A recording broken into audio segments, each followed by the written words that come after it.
की बातें हैं, वो आपको बलवान बनाना चाहते हैं। कृपा उन्हीं की, बल उन्हीं का, विवेक उन्हीं का, शक्ति उन्हीं की। बस आपको उसका प्रयोग करना है सत मार्ग में।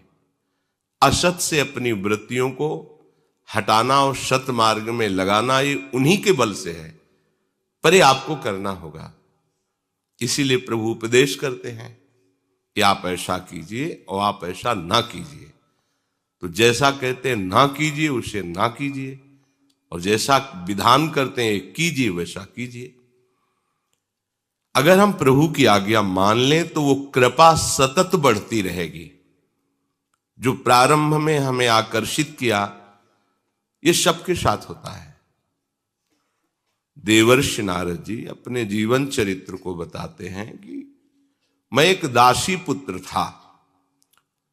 मेरी मां ब्राह्मणों के यहां दासत्व करती थी।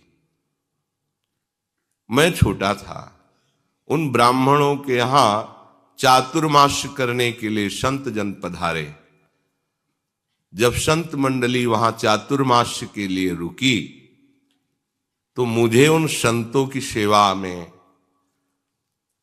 उन ब्राह्मण ने लगा दिया। ये हमारा अहोभाग्य हुआ। संतों की जूठन पाते जो पात्रों में बचती, पात्र मार्जन करते और हर समय बैठकर उनकी बातें सुनते, ये बहुत बड़ा साधन बन गया। देखो, एक दासी बालक देवर्षि नारद बनता है। क्या बना?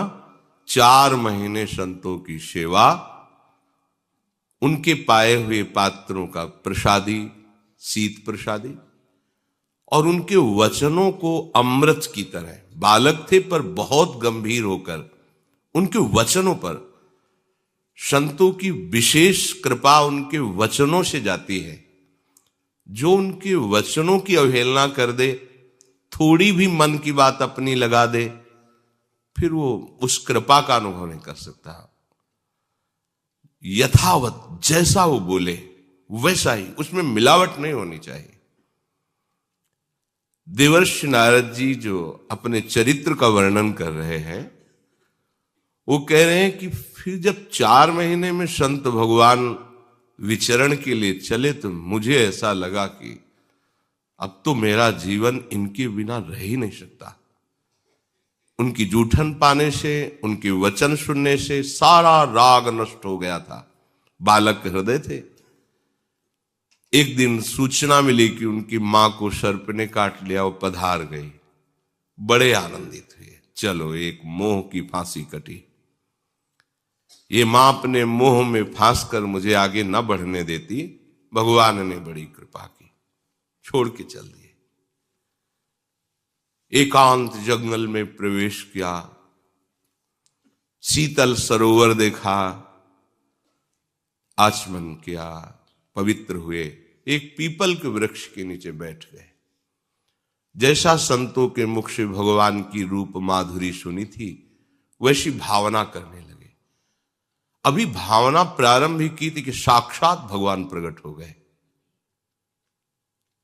उनको अनुभव हो रहा था, सामने मेरे हरि खड़े हैं। वो रूप, वो लावण्य, वो आनंद, अभी वो पान ही कर रहे थे कि अंतर्धान हो गए, तो विकल हो गए।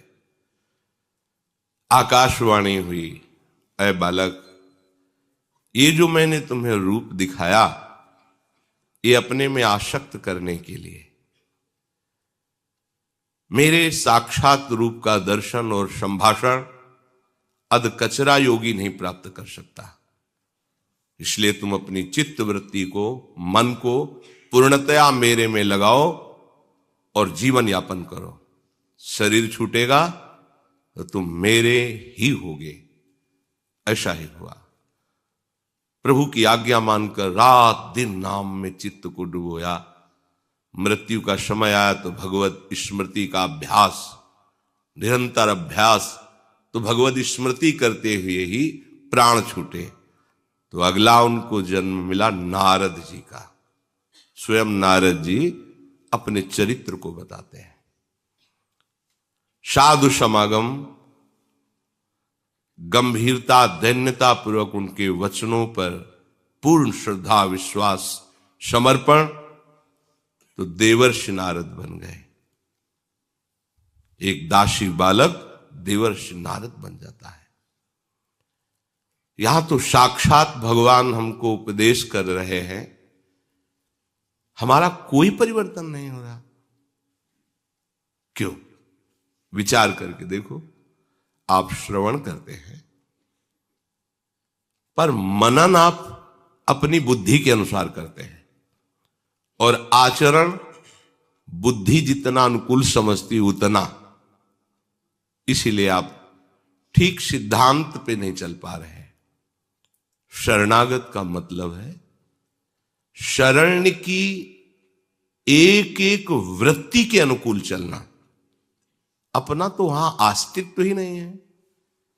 प्रतिकूलस्य वर्जनम, उसके हृदय में प्रतिकूल विचार आ ही नहीं सकते, स्वसुख वांछा आ ही नहीं सकती, अपना सम्मान अपनी अनुकूलता की चाह शरणागति नहीं होती। ये छुप छुप कर मन हम पर वार करता रहता है और हम उसे मान लेते हैं कि हम पर कृपा है। छुप छुप कर वो अपने अनुकूल हमको बनाता रहता है, आराध्य देव गुरुदेव से प्रतिकूल करता रहता है। हम समझते हैं हमें ज्ञान है, हम समझते हैं हम शरणागत है। शरणागत का तात्पर्य क्या है? तन वांग मनोभिर अमलई सोहम तवैवाश्रिता।